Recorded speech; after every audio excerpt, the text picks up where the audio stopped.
readers over the last couple of days on Twitter to be like, did he say it, didn't he say it? We don't know whether or not he said it. And honestly, anyone watching that is just going to be like, who cares? Women who are, you know, currently in women's shelters or unable to access women's shelters because of the ruthless cuts made by this government are not going to look at this. Literally, Theresa May making a pantomime of the government of this country and think, oh, it's the worst thing Grace, to have happened in the last month. He literally did say it. But you don't know that. It doesn't really matter. No, it does matter, and he did say it. And the reason it matters is because the truth matters. The rest, actually, fun enough, I thought it was displacement activity. Right. I shared Tim's attitude to it. I think other things matter more.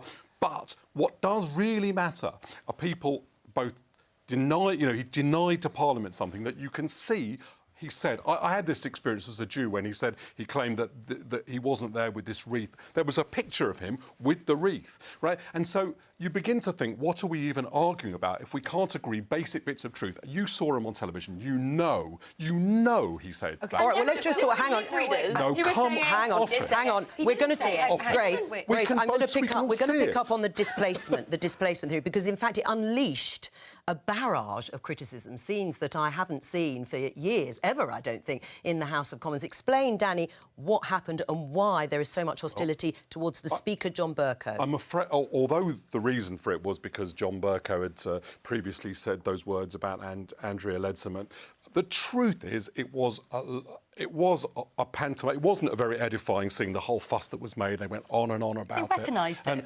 And I think you made a very good point, actually. You know, I think the Conservative Party has a lot of self-examination to do about its attitude to women, so I don't think everyone should get very pompous about what Jeremy Corbyn said. The only bit of it that I care about is that he said it, it's on television, we all know that he said it, and there is an attempt to deny it, which is extremely disturbing. And there is an admittance now that there is a febrile atmosphere in Parliament, that there is anger about all sorts of things, and there is hostility in one of those against the Speaker, John Bercow, which we've seen in pictures that we've just shown viewers, Tory MPs showing the cameras on their phones or pictures on their phones with what he did or didn't say. Outside of Parliament, I just want to show you this video footage of Anna Soubry, the Tory MP. Disgrace to the people of the country. So why do you think you can get away with it? Why are you calling for a second vote? Oh, because it's a very good idea. But we already had a vote. And you lost the people's vote. Traitors like you were told what the people feel. You are a traitor. You are a traitor to this country. All right, protesters heckling Anna Soubry. Is that acceptable? No, it isn't. And I'm afraid the political discourse in this country has just, you know, it's in the sewer now, whether it's on social media. And by the way, this goes back to why it's very, very important for politicians to set the tone, because politicians are seen as leaders. And when they get into the gutter with their language, that almost gives permission to the public to do the same thing. And I have to say, you know, full credit to Anna Soubry for having to endure that. There is a horrible, horrible nastiness now. It's fuelled on social media. It happens on the right, it happens on the left, it happens across all the different spectrums of Brexit. But just going back to the Corbyn thing, just one issue I want to sort of take up with Grace is we have to fight for women at all levels of society, and the women in the refuges, absolutely.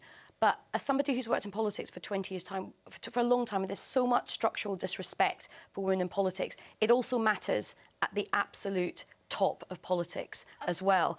And I do think in the same way that when David Cameron was caught out doing that Angela Eagle stuff, he tried to wriggle out of it, saying that it wasn't directed at Angela Eagle, it was directed at Ed Balls.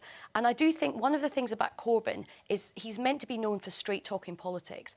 I think he should just apologise and just move on from this mess. I mean, of course, I don't disagree. You know, as women who kind of operate in this world, I'm sure we both experience the kind of horrifying misogynistic abuse that is directed at all women across the political spectrum, and that is something that we should be very firm at dealing with. The point is that we don't actually know what he said. Yes, we do, because we saw him on television. No, but I mean, all right. all these different people saying taking a different view. All right, we've had this discussion, and you're going to agree to disagree. Intelligence. All right, stupid weeple. I just want to go back to the Anna Soubry, because listening to Aisha, it's totally unacceptable.